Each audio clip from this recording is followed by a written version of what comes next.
Being prepared and trained is the best way to keep your family safe. The best way to be prepared is to learn from those who've spent a lifetime protecting us. Barnes Safety and Consulting LLC offers concealed carry classes with instructors who are law enforcement officers active and retired with more than 100 years of law enforcement experience. Monthly classes are taught year-round with private classes and special group rates available. Classes are $75 and held in the Bailey area. Call or text 1-800-653-0643. Get your concealed carry permit and avoid becoming a victim.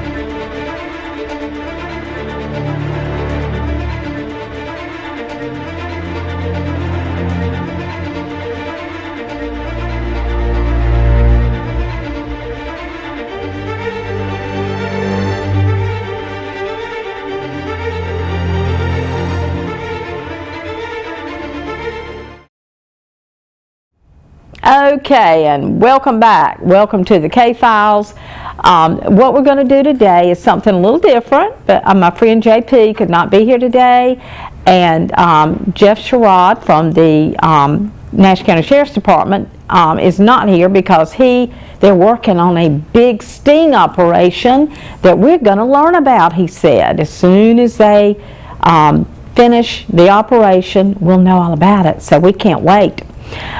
So what we're going to do is talk to Lyndall.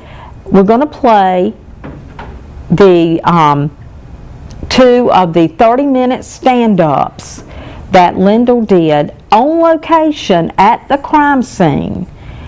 2 of those this morning, and let you see. We want to revisit 2 of the cases to see if anybody knows anything, and if you do, if you know what the law enforcement officers say. If you see something, if you know something, say something. Call the hotline number 406-6736. If you know anything about these cases or any other case, call the number. It is completely anonymous. And don't forget that our reward is up to $15,000. So if you want to make a little money, then please call. It is, as I said, anonymous. And we do pay immediately. We don't wait for a trial or anything like that. We pay upon arrest. So I hope you enjoy the 2 cases this morning. I hope you will stay tuned, and if you know anything, please call the number. Thank you for watching. Hey folks, this is Lyndall again with the K-Files. We wanted to talk today about Jeff Cobb, stabbed to death in his house in 2014. A lot of folks may not know the Jeff Cobb name, but they certainly have shopped at Cobb's Corner here in Rocky Mount. This is the home of Walmart, several other stores. The Cobb family developed this land, so if you've ever shopped at Cobb's Corner in Rocky Mount, then you've been touched by the Cobb family. We need to solve this murder for the family. We need to find information that's going to help law enforcement lead to an arrest. So we're going to talk today about Jeff Cobb.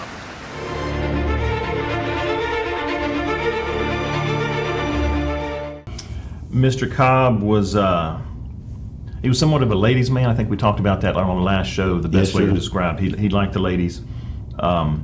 He lived over in the area of Jeffries Court, and he had tenants from the apartment complex that would come to the house and pay the rent. Mm-hmm. And they would frequently come to the office area of his home. And I think we showed some pictures of the office area. There we go. The office area of his home, where he would take, not clients, I guess that's the wrong word, but tenants that would come and pay their rent. They would come there. And he was actually found in that room, deceased at the time, back in November of 2014. And we tracked his timeline. He was last seen on the 7th. He had ties to a local club. He was also a member of the Elks Lodge, and was there regularly at the Elks Lodge. And we talked about him being a former county commissioner. I didn't know that, but I learned that when I talked to him. And on the served on the school board as well. Yeah, so he was a prominent figure in the community, and again found deceased that morning, and we don't really have a motive on it. We were kind of struggling whether it was a robbery, whether it was something personal, revenge, domestic related. We just don't know, and we're hoping that someone would come forward with some information. Well, I got this autopsy photo that I threw in with all the photos that you gave us. Shows the guy was stabbed 60 times, right? So I mean, was it that many? Yeah, it was 30 in the front and 30 in the back. Wow. So yeah, he got stabbed a lot, and usually that, I mean, I'm playing junior detective here, but I mean, usually that implies some sort of crime of passion. Right. So just throwing that out there, folks. 75 years old. He had been a Nash County. He'd been on the Nash County Board of Education, the Board of Commissioners, the hospital board, and a trustee for the Elks Lodge. Right. So accomplished quite a bit in his lifetime. He had left the Elks Lodge on a Friday. This is in 2014. Family was really suspicious when he didn't show up to church on Sunday morning. A couple days later, they went to his house. They found him dead in his garage office. He had been stabbed 4 dozen times with a screwdriver. Okay, 4 dozen times with a screwdriver. So this was an act of violence. It was definitely, I think, an act of passion. You don't, if you're going to rob someone, you stab them 2 or 3 times. You don't stab them 40-something times if you're just looking to rob them. And there was no indication of any robbery happening anyway. Right. That's right. Okay, so now, we get down to the nitty-gritty of Mr. Cobb, and he did accomplish all those things, and everybody loved him for it. And the one thing that kind of the worst kept secret in Rocky Mount is how much of a ladies' man that Mr. Cobb was. Right. And I talked to his brother about it a year or so ago, and and he was like, nobody's perfect, and he's right. But I think it's important to talk about the sort of thing that Mr. Cobb was into, and I'll tell you the reason why afterwards. I'm not just throwing dirt around. If there's family listening that you don't want to be upset by this, tune out for a minute or two, and then just come back to us. But when Fighting Crime posted some information about Mr. Cobb in advance of this show, okay, she got. I originally was going to post it on the screen, but I don't want people to focus too much on this stuff. But I mean, here's some printouts that came back from commenters that were posting on that webpage. And the first one, and these are actual people. These aren't like anonymous people. It's really people. It's really easy to insult someone anonymously. Right. But I mean, these are folks, and what one of them says is that Mr. Cobb was a ladies' man. He made many unsolicited proposals to women, including myself. Wow. So here's one woman saying that Mr. Cobb made unsolicited proposals. I know that he hung out at the Gators, the restaurant here in town, and I talked to some waitresses there, and they said that when he came in the store, they would go hide in the back. Really? Yeah, because they didn't want to be the one that got accosted by Mr. Cobb that day. And here's another woman who says, my friend used to sleep with Jeff Cobb for money. So, pretty harsh things to say about somebody, especially a dead person. So, why am I saying that here on the air? Is because it is not a secret, folks, and everybody knows it. So my concern, and I talked to the detectives, and a little bit of the concern there was that folks who might know something aren't really saying anything because they think that people don't know this, right? Or they think that they don't want to injure the reputation of a guy that was in such high standing. But sometimes you got to shine a little bit of sunlight on something if you want some results. That's so if there's somebody out there that was involved in this part of Mr. Cobb's life but hasn't really wanted to come forward and say anything, now's the time. It is anonymous, folks. It is anonymous. Absolutely. You call that phone number, no one will know anything about you except for the information that you provide that goes straight to law enforcement. That's exactly right. Okay, so getting into the night that Mr. Cobb died, Yes. which I believe be that Friday that he Right. went home from the Elks Club. According to his autopsy and some other information that I gathered, there was a open box of condoms in his bedroom, right by his bed. Okay, and remember his bedroom light was still on when they went and looked. Heard you say that. Yeah, when they went and looked on Sunday, and then when they found his body on Tuesday, his bedroom light was still on. So he was in the bedroom there. I think toward the very end. There also was a woman's hairbrush on the bedroom floor. And I talked to Interesting. I talked to Chief Robinson, and he said that his detectives have run DNA on the hair that was on that hairbrush. So they're waiting on the results on that. But the thing about DNA is it has to come back to a match. You So have you have to have a match. So maybe there's a female violent offender in the system, but I mean that's sort of rare. Yeah, that very well may not be the case too. But they have DNA to match to a suspect if they develop it. That's exactly right. And that's why that's why I'm saying the things about Mr. Cobb that I'm saying now is that if you're sitting out there in TV land and you know someone who had dealings, a female who had dealings with Mr. Cobb there toward the end, that'd be the perfect time to make some money and do the right thing. There are rewards offered, folks. Right. I mean, his life wasn't a secret. Everybody kind of knew what Mr. Cobb liked, and you can't hurt the man; he's dead. But you can help the family by providing that information. Well, we want the family to have closure. Right. We really do. Absolutely. So, I mean, that's like I said, you stab someone 40-something times with a screwdriver. Something tells me in my mind, Lyndall, that whomever, if a lady was there that night, this wasn't her first rodeo with Jeff Cobb. Right, absolutely. I mean, you wouldn't stab somebody 46 times, first time, never knew them before, in my mind. Right.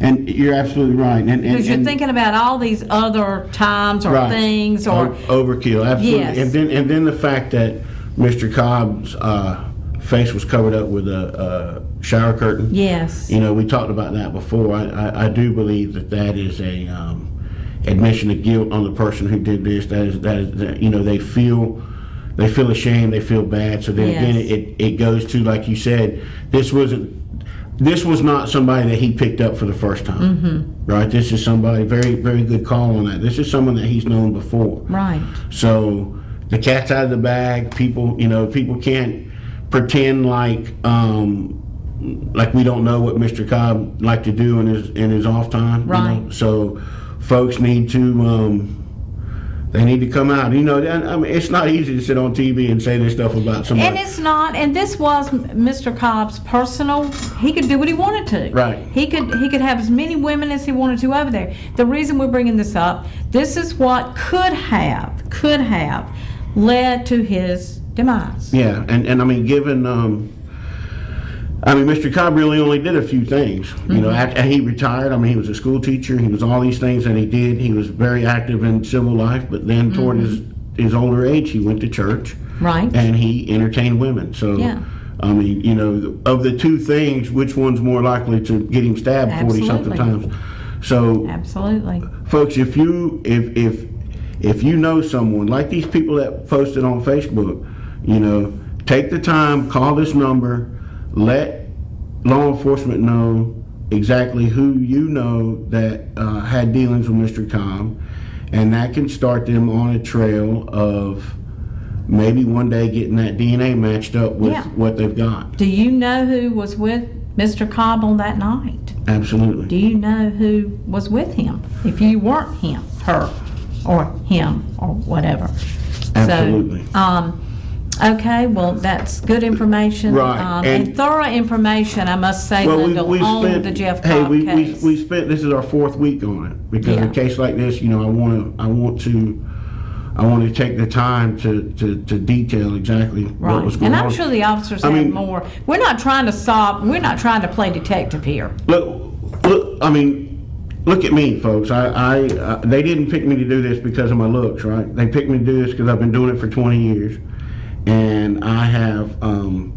I understand, like Sandra said, I'm not playing detective, but I'm telling a story. Right. And in order to tell that story, I have to provide the public with certain details. Sometimes ugly details, but they're necessary in. They are necessary. They're necessary in helping the police solve these crimes. So if you know something, call that number and let's get Mr. Cobb, a man who gave so much to the community. I mean, folks, this guy was, his family is very wealthy, very established in town.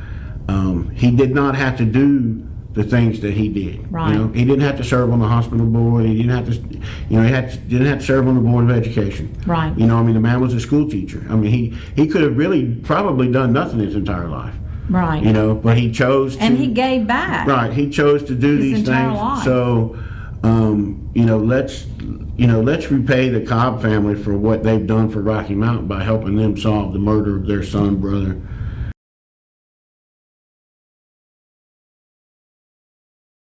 Being prepared and trained is the best way to keep your family safe. The best way to be prepared is to learn from those who've spent a lifetime protecting us. Barnes Safety and Consulting LLC offers concealed carry classes with instructors who are law enforcement officers active and retired with more than 100 years of law enforcement experience. Monthly classes are taught year-round with private classes and special group rates available. Classes are $75 and held in the Bailey area. Call or text 1-800-653-0643. Get your concealed carry permit and avoid becoming a victim.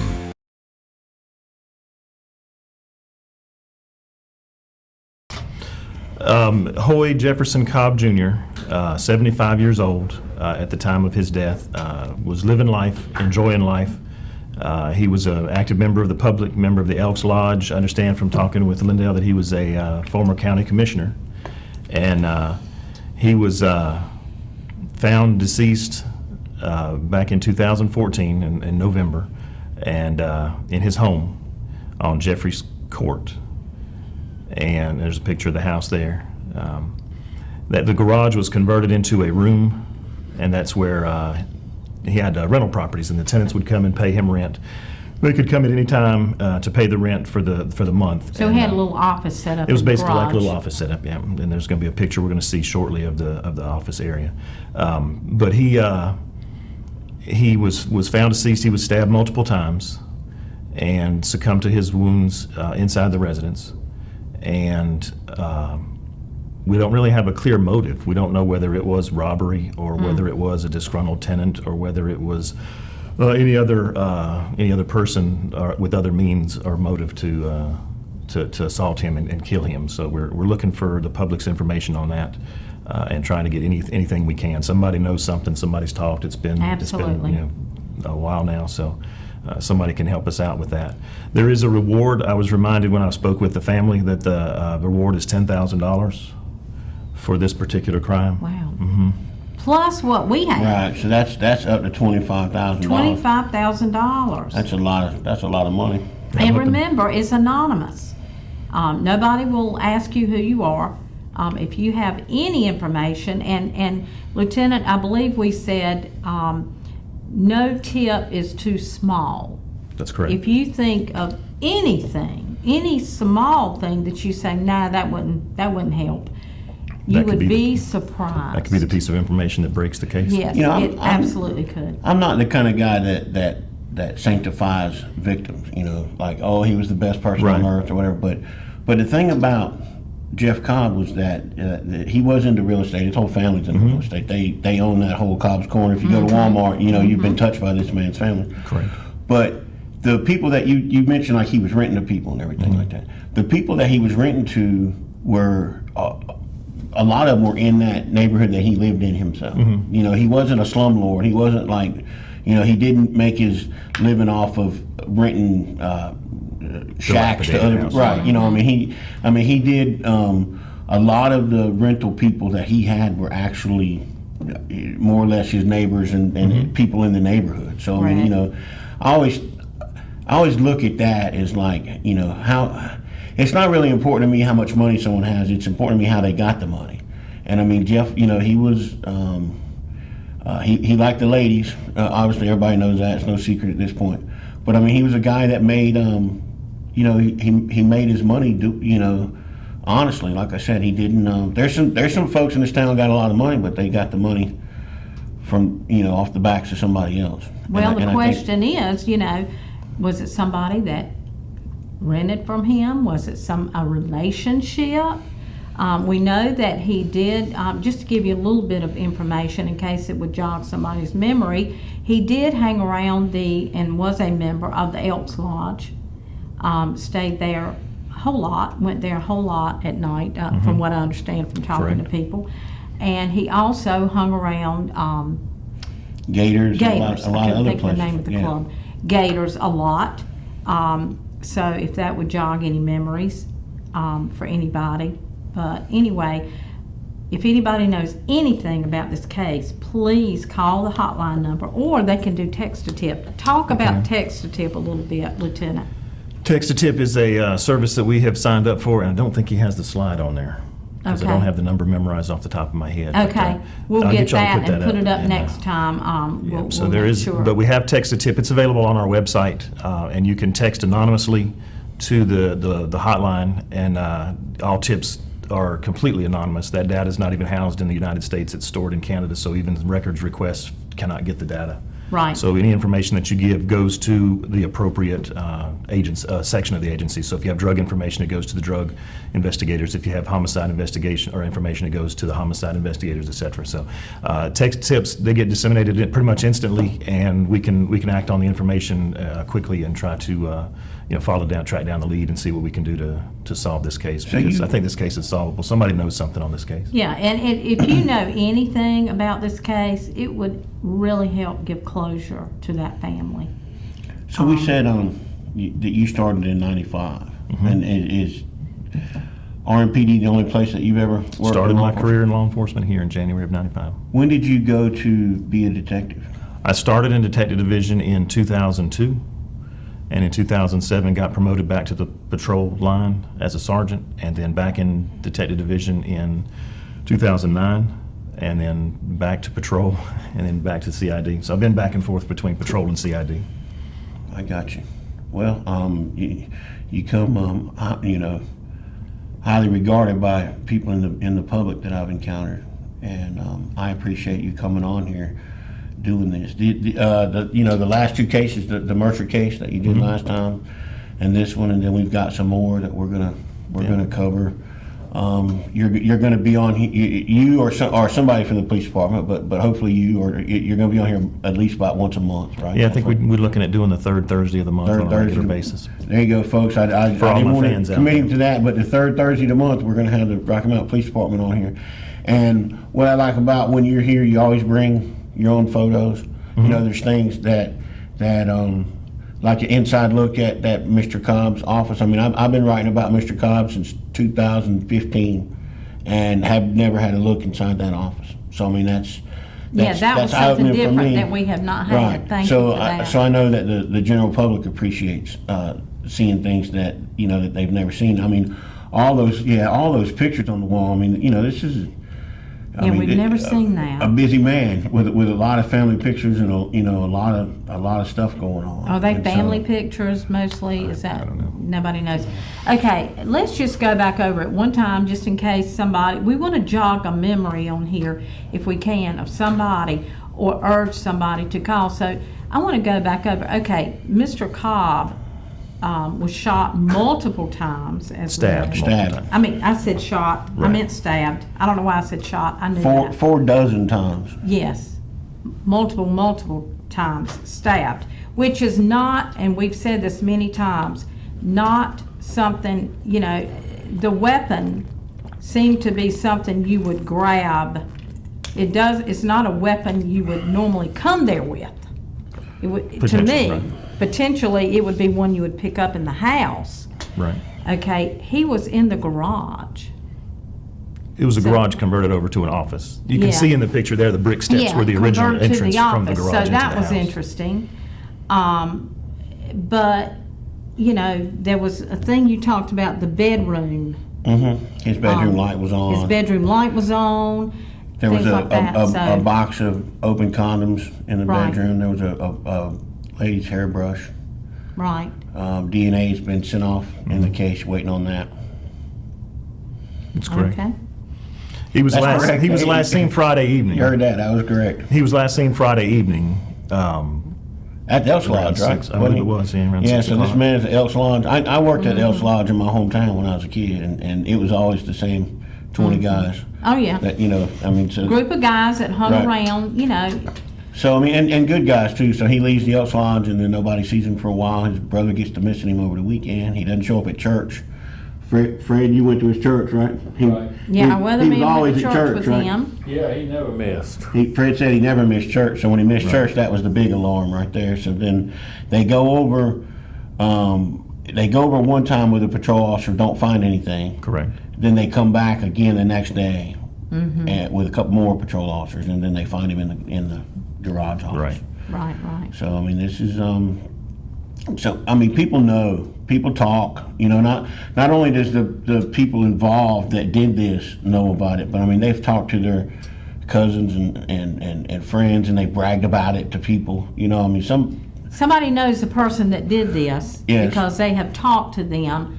And even if they don't have direct, Lieutenant, I mean, if I'm wrong, tell me. Even if they don't have direct knowledge of this, if they've spoken to someone who does have direct knowledge, they can set you on the path that you Oh need. yes, definitely. Yeah, if somebody knows somebody that said something or knows somebody that knows something, we can work around that. We can get to that person. So, Gotcha. Okay. any information that you can give us, and if you guys would get the text a tip, We will placard up definitely there get as soon as that and get it possible. back up there. I don't know why it's not up there because we have used it before. So anyway, thank you for coming this morning. Thank you Thank for you for bringing having that me back. case out. And we look forward to see what case we can talk about next month. I look forward to the calls and the texts. Yes, Thank we're you, waiting sir. for those. We're waiting for you to call us and say, I did get a phone call about our show, when I was on your show. Nothing would please us more because that is our goal. It's not about me. It's not about Lyndall. It's not about Lieutenant Seifman. It's about finding this person that killed Jeff Cobb, and it's about closure for the family. Correct.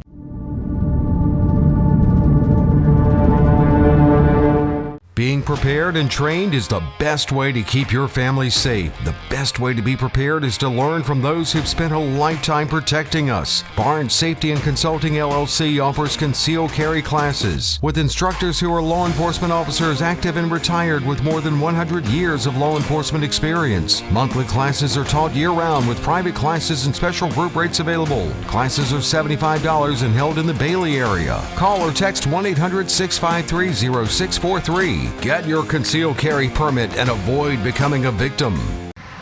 Hey folks, this is Lindell from the K-Files. I'm in Scotland Neck today. This is a sign with Jalesa Reynolds' photo. It used to have other information on it. We're at the entrance to the world famous bird park. We're going to take a trip over to the library, the last place that Jalesa was seen. Stay tuned today. If you know anything about this case, give the hotline a call. Let's help her family figure out what happened to her. Thank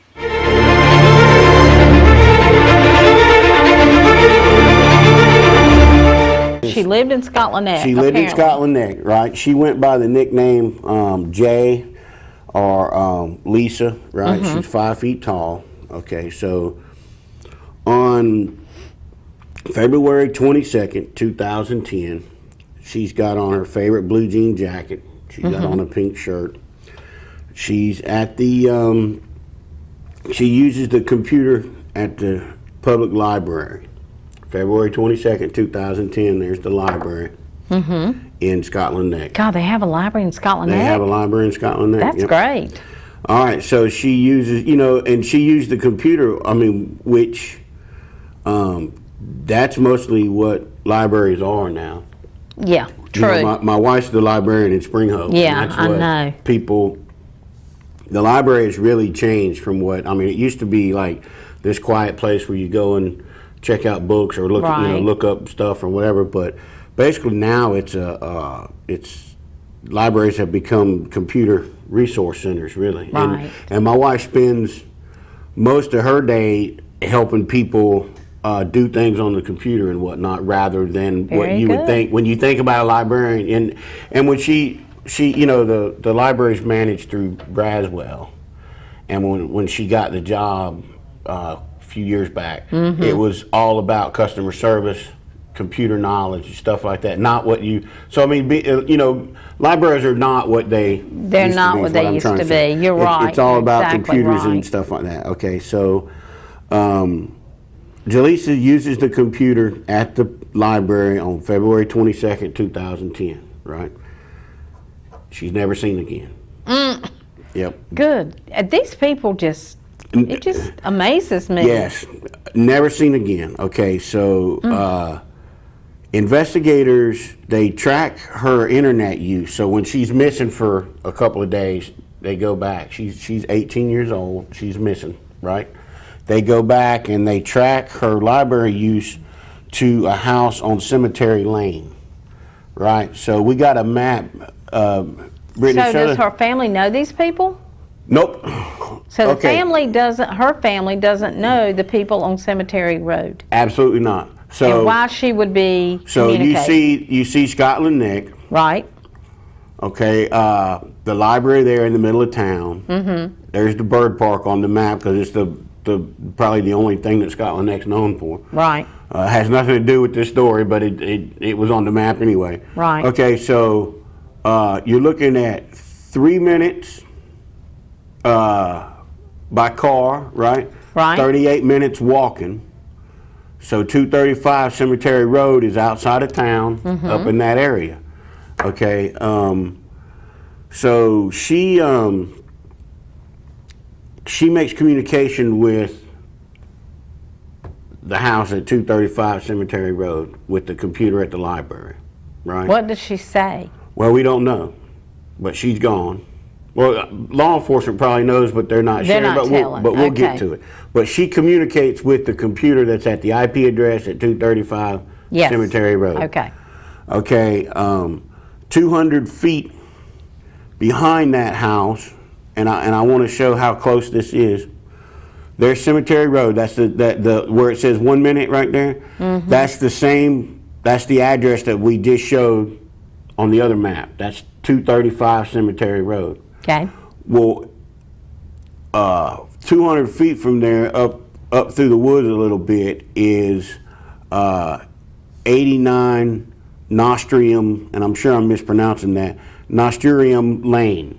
Okay. Right, we'll get to that later. I just want people to think about it now, okay? So, like I said, Jalesa, she went by the name Jay, she went by the name Lisa. She had her blue jean jacket on, she had a pink shirt on. She uses a library in February 2010. I mean, that's 11 years ago now, right? We're at the anniversary of that. That's 11 years ago. Yes. Has not been seen since then. Okay, so I first wrote about this in 2016. I think we got a headline there of that, right? So I've been writing about this case a lot over the years, right?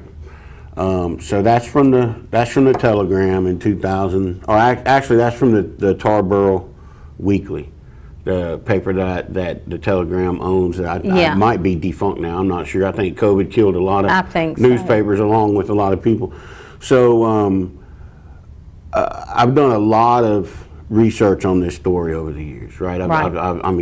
It's one of those stories that just keeps coming back up, right? Right. One reason is because it's just so damn frustrating that, you know, in such a small town. Why has nobody come through? Exactly. A teenager goes missing. Right. Okay, so 235 Cemetery Road, the house belongs to Dwayne Davis. So here's a picture of Mr. Davis, right? How old is he? I don't know. You would ask me a question. I don't know. He is. He's in his 30s. Okay. So, or was at that time? 10 years ago, he was right. So you got. So I can kind of picture in my mind what's going on. Right. So you got an 18-year-old teenager lured somewhere. Right. Who communicates with somebody at that house who, I mean, he lives alone, so, you know, some conclusions can be drawn there. He has been identified by the authorities as a suspect. Okay, in 11 years, he's the only guy that has been identified as a suspect, and you can tell from that picture that is from the sex offender registry in 2017. Oh, Yeah, so a registered sex offender. he so has this been- is really coming to Yeah, light. He has been, Mr. Davis has been a registered sex offender since 1993 when he was convicted of rape.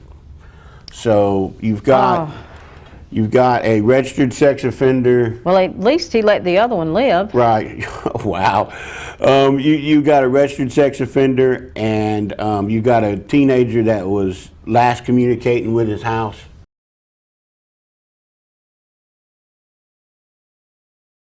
Being prepared and trained is the best way to keep your family safe. The best way to be prepared is to learn from those who've spent a lifetime protecting us. Barnes Safety and Consulting LLC offers concealed carry classes with instructors who are law enforcement officers active and retired with more than 100 years of law enforcement experience. Monthly classes are taught year-round with private classes and special group rates available. Classes are $75 and held in the Bailey area. Call or text 1-800-653-0643. Get your concealed carry permit and avoid becoming a victim.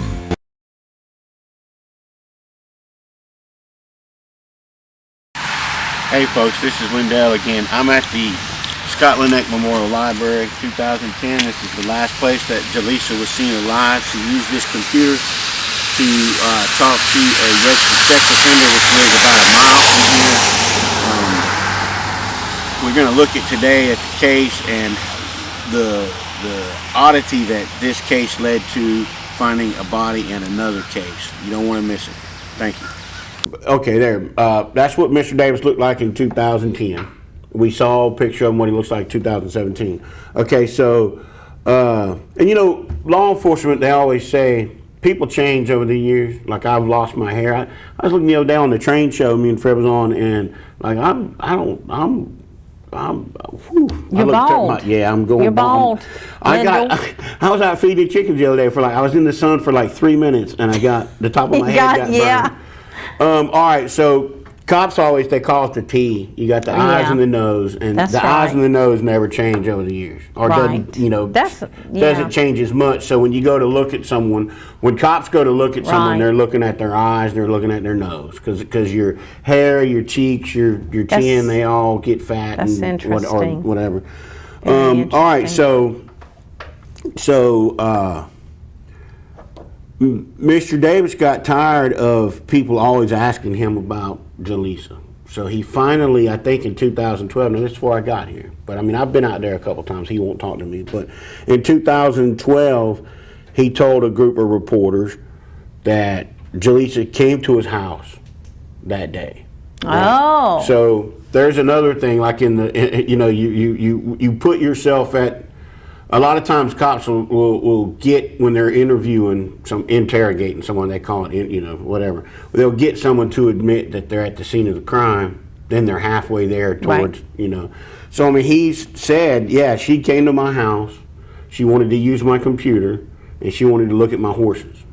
Okay, why would she want to use his computer when she could go to the library and use it? Exactly. So She was already at the library using Right. the computer. So, and we don't know, law enforcement may know, although I don't think they do, but they may know how she got from the library to his house. And why would she care about looking at his Right. horses? Right. She could have, well, I mean, he could have, he could have used all that to lure her He there. did. Or, whatever. In my but- mind. Right. In my mind. Right. Well, people always have that innocent till proven guilty thing. Oh, that's right. Now, That's right. the whole thing about innocent till proven guilty, and I'm not saying this guy's guilty, right?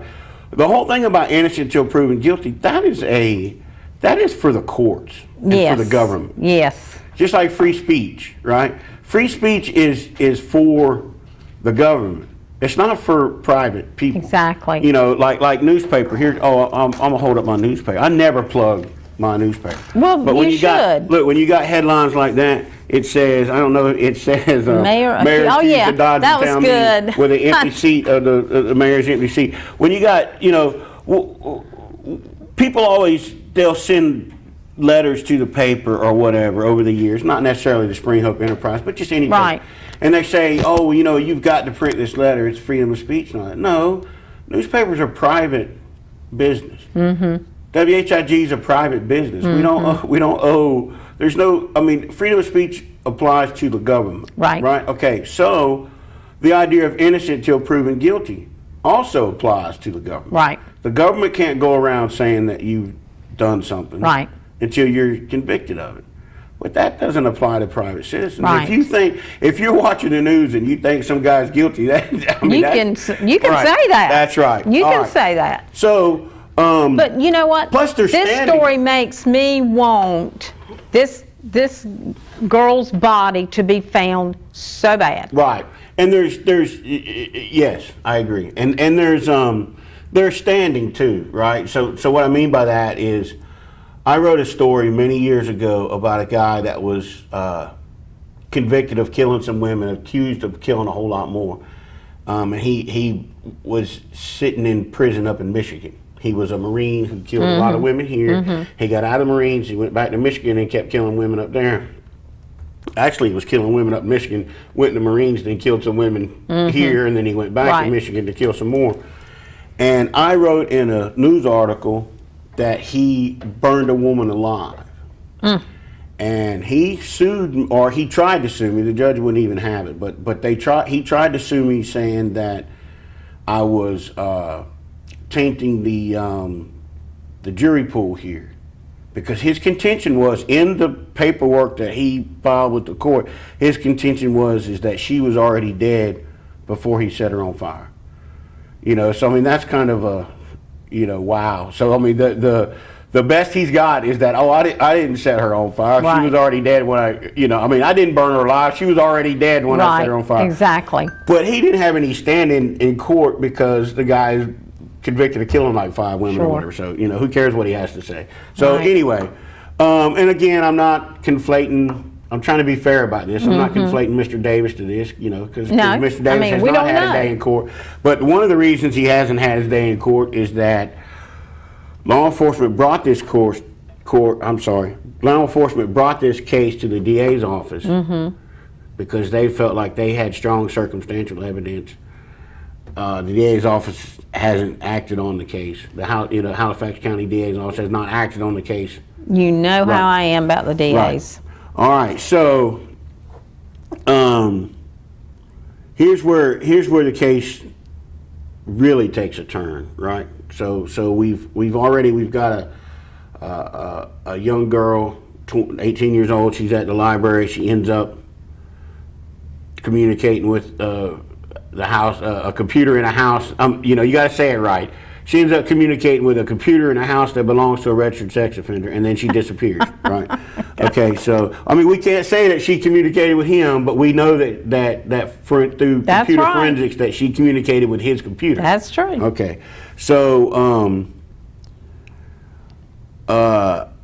authorities are looking for her body. You know, you mentioned about finding her body. Yes. Brittany, show that map again of 89 Nostrium Lane, Cemetery Road. No, I think that's there you go. All right, Brittany's on fire. Yeah. Okay, so they're looking, there's 235 Cemetery Road. Okay. This is 2010. They're looking for her body in the woods behind 235 Cemetery Road, right? They find a body. Oh, really? They find a woman's body that is halfway between 235 and 98 Nostrium Lane. Wow. Okay, so they at first they thought it was her body. I mean, wouldn't you, if you're out looking for a body of a person who's disappeared and you come across a decomposed body, the first thought would be, that's probably Jalesa that we're looking for. Well, it turns out it's not Jalesa, at all is the body of 43-year-old Christine Boone, who disappeared from Rocky Mount in 2006. Really? Yes. So. Oh, I remember that picture. Take a guess of who lived at 98 Nosterium Lane in 2006. Oh my word. That's right. What? Yeah, go ahead and show us picture. Nope, wrong one. He lived at 235 Cemetery Road. Mr. Pittman lived at 89 Nosterium Lane in 2006. Oh. Now, what we know about Mr. Pittman, convicted killer that he is, that he loved to dump women's bodies on Seven Bridges Road. And tell everybody who he was. Yes, right. He killed some women. He killed women here in Rocky Mount from 2005 or so till he got caught doing it in 2009 and was sent to prison for life. His appeal Convicted case, of one. Convicted of one, but that one in North Carolina will get you life in prison, and he's lost his appeal, and he's not ever getting out of prison. Thank God, because he's not going to stop killing people. No. If he did. So Mr. Pittman, he lived behind Mr. Davis in 2006, and that's when Mrs. Boone went missing, and they found her body. Mr. Pittman was already in prison awaiting trial when they found her body. She had been missing and dead for 4 years. I don't even want to drive through that area. Right. There's a couple of posters, some other women that we can get into later that could be unrelated, but I mean, there's 3 or 4 women that are missing from Scotland Neck, and it's a very small town. You know, Scotland Neck's a very small town, but yet they have 3 or 4 women that are missing from there. Jalesa being one of them. So Mr. Pittman was a suspect in around half a dozen murders. He was convicted of one of them. There was at least 12 women that were missing or murdered around that time that he was at one point suspected of, or at least linked to all those murders. But I've proven over the years that a couple of them were definitely not his, and then there's probably a lot more that weren't. So, you know, the thing about Mr. Pittman, and I think this story illustrates that, is that one of the scariest things that a community can hear, I think, is that there's a serial killer on Oh, the loose, yes, right? yes. You know, I mean, that's when you have a woman missing, or a woman that Right. is found dead, then you have another one. I think everybody is kind of like, you know, biting nails, hoping that it's not. Yes. I just put something on the Facebook page a couple days ago down in Robeson County. They've got several women that bodies have been found or gone missing in Robeson County. So they're kind of going through it, what we went through. But see, what people don't realize is that guy, or any guy or woman or whoever killed Jalesa. Right. She's dead. Could have driven her to Virginia. Yeah, they could have. They could have just driven her to Virginia somewhere. They could I mean, yes, you always look in close proximity, and probably more cases than one. I mean, most of them are probably in close proximity, right? Yeah, and the thing, and it's always somewhere that people are familiar with. Yeah. I mean, I've said that on this show before. I mean, I wrote a story about a guy that killed his girlfriend and drove with her her body in the trunk all the way to Texas, and then where his grandma lived, and then buried her body behind her grandma's house. You know, so people always dump bodies where they're familiar. But I never could Even though figure you can say that, you can say that over and over and over again, they're still going to do it. But I still can't figure out to this day, Lynn Keel, I cannot figure out why nobody knows the correlation between him and that place in Edgecombe County that he dumped his wife. It'll come out in trial. It will. I guarantee it. I really want to know what that was. There was a lady, I think I've said this before too, there was a lady, they found her body in Momire, and Momire has a population of about 100. Mm-hmm. It's a small town between Rocky Mount and Nashville, or I mean between Spring Hope and Nashville, out where I live. And you know, I asked the sheriff then when they announced that they found her body in Momar. I said, "So is it her grandparents or who? You know, and who lives in Momar?" And it was her grandma or his grandma. I mean, rather. So because they're always dumping what they're familiar with, and that and you brought up an interesting point about jurisdiction or boundaries are artificial, right? They're arbitrary. The state line is something that we created, Right. right? So it doesn't.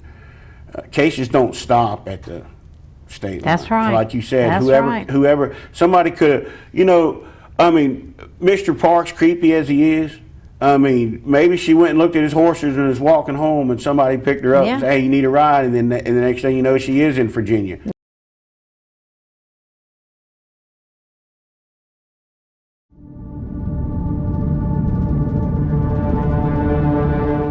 Being prepared and trained is the best way to keep your family safe. The best way to be prepared is to learn from those who've spent a lifetime protecting us. Barnes Safety and Consulting LLC offers concealed carry classes with instructors who are law enforcement officers active and retired with more than 100 years of law enforcement experience. Monthly classes are taught year-round with private classes and special group rates available. Classes are $75 and held in the Bailey area. Call or text 1-800-653-0643. Get your concealed carry permit and avoid becoming a victim.